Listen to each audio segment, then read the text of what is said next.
Back to this darn government shutdown. Drags on. Day 8. Who can make sense of all this? And kind of the star of the show, reluctantly, Yes. Adelita Grijalva. Yes. Congresswoman-elect, not Congresswoman yet, because things are being held up for various reasons. And she joins us now.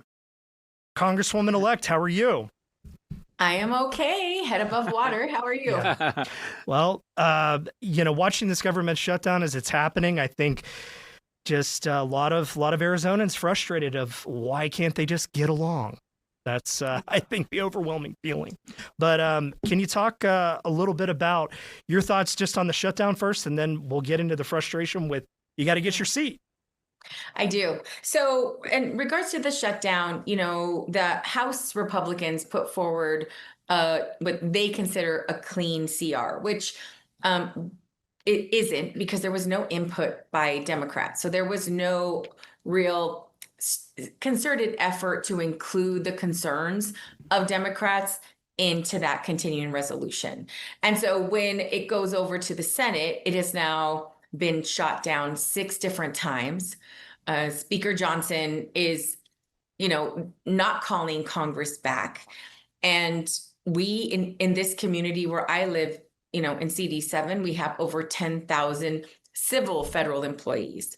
And we are just going to continue to hear more and more about the frustration that they have, because in this economy, I don't know anyone, any working person, working families that can afford to work without getting compensated. And that's what the government is doing right now. And instead of calling Congress back to be working on some issues that we can work on until the Senate finish their process, Republicans are on vacation and are leaving the rest of us to deal. Can I ask you a little bit more about that? Somebody actually asked me today, so how is this impacting me? So if a lot of the people who don't work federal jobs or maybe are in that orbit, how is this impacting regular Americans? Well, the one that's going to be the most obvious is TSA and FAA.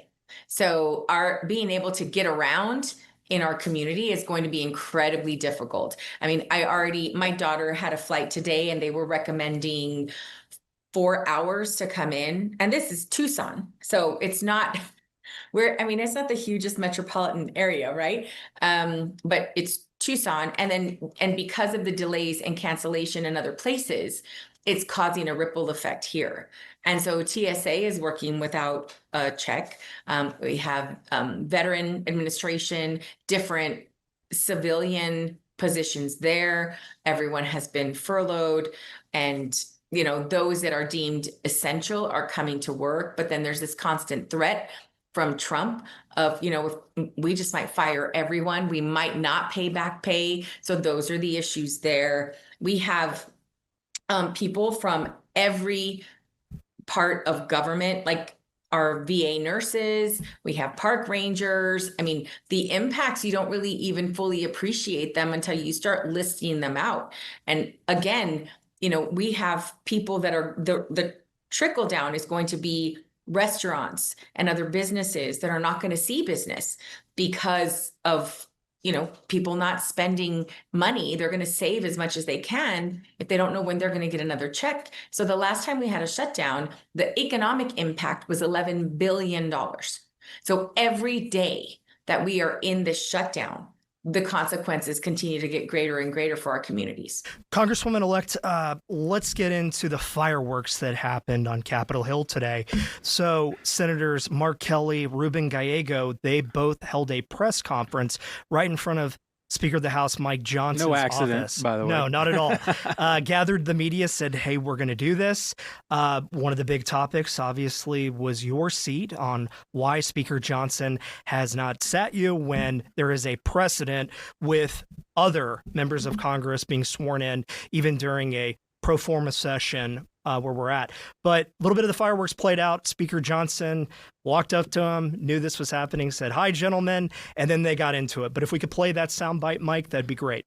So why are you still in the room with all of them? Why are you blocking her then? I'm not blocking her. I just This told is the you. longest time that House of Representatives has been out of session. That's not in a regular August session. This is the longest time it's taken for someone to be sworn in, and it all happens to coincide with the fact that she's going to be the deciding vote on the discharge petition. I know why you're upset. I know why you're upset. Mike, You're getting a lot of heat because the government is closed down and you guys We're made not. the decision. Actually, no. You, wait, Mike, you I made got it a- 5 times. Mike, I to make got the a government request. closed. I got a Yes, request. yes. Why don't we do this? Why don't you bring back your Republican members so we can have a serious negotiation with We're them going to have plenty of about this? negotiations as Well, soon as you open the government. Why don't we Let me bring tell you back- why they're not here, because the House I did mean, its job. 14 days since July 25th. Yeah, and real people are They've been feeling on real an- pain. And they've been on an extended summer Let's vacation. do the pain with these. They're not on So you bring vacation. them back. Wait a I minute, have wait an a minute. opportunity. I can Patience talk to today. every one of my Republican colleagues down there, and we're talking about Every this day all we're the talking time. Yeah, and they're talking about it over here as well. And keep our your members Republican today. members from Arizona, where are they? They're in their Arizona. district. They're in their district They're working. sitting- Wait a minute. Wow. Yeah. Well, what's your take? Thank you, Senators Kelly and Gallego, for having my back and continuing to apply pressure. I appreciate it. I am very seriously concerned about the precedent that the delay in my swearing in is setting for future races across the country, which is what, if the speaker doesn't want, he doesn't have to swear me in. The bedrock of our democracy is fair, unobstructed elections. And if Speaker Johnson believes this, as I do, then he will quit toying and playing with this democratic process and swear me in. Congresswoman-elect, let me ask you this. One of the Republicans walked up later that you didn't see in the clip, that we didn't see in the clip, and I believe that was Congressman Lawler from New York. he brought up a point that I wondered if I can get your take on. He said, hey, Democrats are the one who voted this down. If they had voted for it, the government would be open and we could give her her seat. Do you buy into any of that argument? No, because what we've heard from Speaker Johnson directly is that let's go ahead and pass this clean CR, and then we'll have an opportunity to negotiate.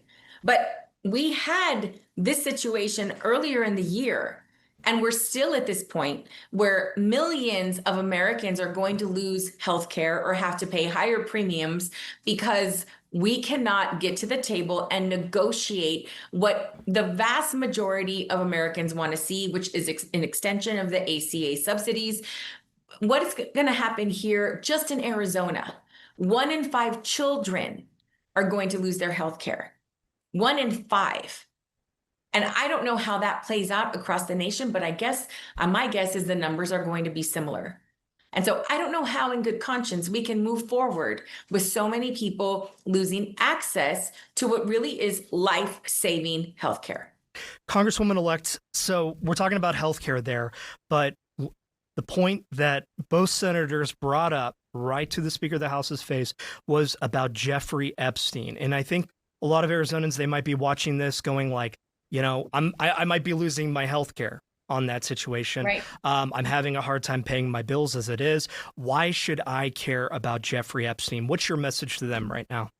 So here in Southern Arizona, that issue did not come up at all. It's come up more and more since the shutdown and since this delay in getting me sworn in. All of a sudden, the light is shining on what are in those files that are causing the Republican Party and leadership in the Republican Party to have such heartburn about this. So what we were told by Trump when he was running for office is day one, I'm going to release those files. And then I think they got a gander at what's in it. And now, we've had Speaker Johnson cancel votes early, send everyone home early because he didn't want to deal with that issue. So that's where this petition came from. He was unwilling to put it on as a consideration. So now we have this discharge petition going around him in order to make sure that the American people have an opportunity for transparency. And really more important than anything is the victims get their justice. Get their opportunity to speak in their voice about what happened to them, and the perpetrators of crime are going to have consequences. Congresswoman-elect, we have a quick break. If you don't mind staying with us, just a couple of more questions, including about the legacy of your father, if you don't mind sticking around. Sure. Oh, we have... Well, we were actually good. Two. We got two. Oh, sorry. My bad. I do want to jumped the throw gun. this out there. We did have somebody chiming in on the chat. I'm just going to read it as is, if that's okay with you. Congresswoman. Their rep is David Schweikert, but they said David Schweikert has refused to hold a town hall with constituents despite many calls to his office while he's still in office as a lame duck. How do we hold him accountable? Yeah, I think it really has. I mean, I think the people that elected him have to continue to demand, just like I'm encouraging people to call Speaker Johnson, continue to call his office. He's running for another office. It would behoove him to be very transparent right now, timing wise, about what he is doing as a representative, current member of Congress, because he wants to be our governor in Arizona. So that transparency and access is very important. I would advise holding that town hall, but I think the constituents need to demand it. Okay, well, I jumped the gun earlier, but I promise you, if You're not going to this time? Hang on, a quick little break. We love talking to you. Just a little bit about your father, and I don't know how that might. You might be a step ahead of most people who are newly elected. You kind of grew up in this, and if you don't mind chatting about that and a little bit about your dad, we'll come back on the other side of the break and do that. Okay, happy to. Excellent. Okay, be right back. Thanks for watching Fox 10 Talks, everybody. Keep joining in. We'll try to get your questions across, and we'll be right back after this break. Sounds good. Hey, everybody watching Fox 10 Talks. Thanks for hanging with us. Now we have Congresswoman-elect Adelita Grijalva joining us, and we've had a really good discussion, I think, just about the government shutdown, and then, of course, her waiting to finally take her seat. Well, what I wanted to get into, if we could, Congresswoman-elect, is the legacy of your father, the late Raul Grijalva. And I know he left quite a legacy here in Arizona, but Brian hit on a point I thought was very interesting, where you had that experience of growing up and seeing your father handle the different curveballs, and he had his own very unique style in Tucson, in the area with the Valley here, with how he handled different things. But can you talk a little bit about how would he handle the situation that you're in right now? What would he be doing? And then more importantly, with the shutdown? I can almost literally hear him laughing because he's like, my kid is driving the GOP crazy. Nice. And I think that he would be super amused by it. But, really, I learned from the best. And so when I'm in these situations where people are dismissive, they, don't give me enough credit. That's something I've lived with my whole life. And so I think that when people underestimate me, I almost appreciate it. And so my dad taught me that what you need to do is you need to do your homework, be prepared, and work really hard. And that's what he did his whole life. He was in elected office for 50 years. Almost my entire life. Crazy. And this community elected him overwhelmingly, except for one time, one election, but overwhelmingly elected him back into office to be their voice because he was an unapologetic progressive before being a progressive was a thing. Mm-hmm.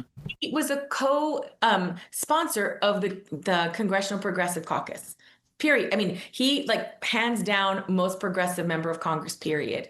And so when he, I know that he was in office most of my adult life, but I also was having babies and married and was in my own elected office here. So when we got together at home, we didn't talk about politics hardly at all. Sure. He talked about it all during the week, and so did I. So when we got together, he was really amused by his grandkids and talked a lot to them and hung out with family and just should be tuned down. We got to go, but real quick, if you looked into your crystal ball, when does the shutdown end and how does it end? Real quick.